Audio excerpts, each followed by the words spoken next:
Kama ni mara yako ya kwanza unatembelea chaneli yetu ya Top 5 Media, tunakuomba ubonyeze neno subscribe, kisha kwa chini itatokea alama ya kengele. Tunakuomba ubonyeze kengele hiyo ili uwe wa kwanza kupokea taarifa katika chaneli yetu. Asante.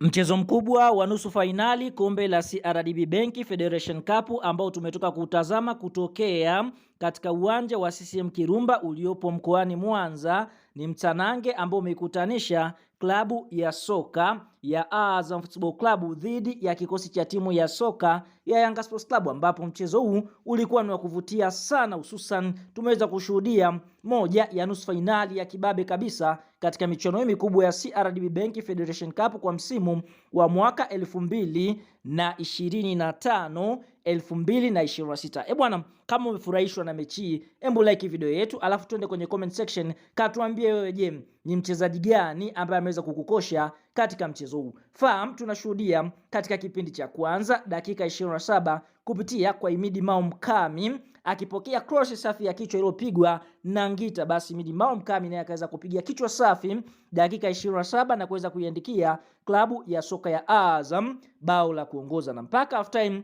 klabu ya soka ya Azam walikuwa kifua mbele wakiongoza kwa bao 1-0.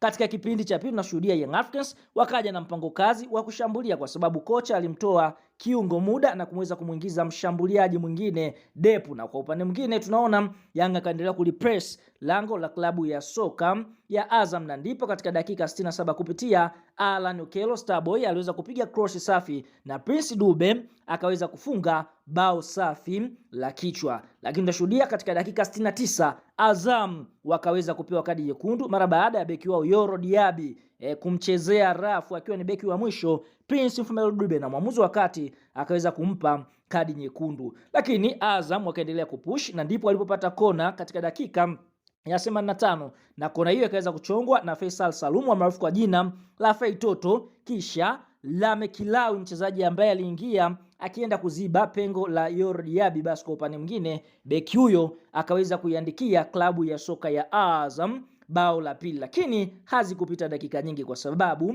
dakika 88 Alan Okello Starboy tena kwa mtindo ule wa cross ambayo aliupiga kwa goli la Dube, ndipo ambapo alipiga tena cross, na cross hiyo kufika kwa lekipitano Bakari Ndoma Mnyeto dakika 88 na kuweza kuisawazishia klabu ya soka ya Yanga Sports Club, na mpaka dakika 90 zimemalizika, basi Yanga walikuwa 2, Azam walikuwa bao 2.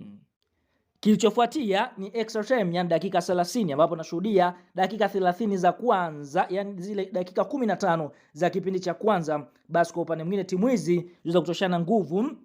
pasipo timu yote kupata goli. Lakini mambo yalibadilika katika kipindi cha pili, katika zile dakika 30, dakika ya 113 klabu ya soka ya Azam Football Club waliweza kupata goli kupitia mchezaji anaofahamika kwa jina la Kitambala, ambapo tunashuhudia wakati mchezaji anaofahamika kwa jina Ibrahim Baka anapiga kichwa kumrudishia golikipa wake mpira Diara, basi wakaweza kupotezana na Jafati Kitambala akaweza kuiandikia klabu ya soka ya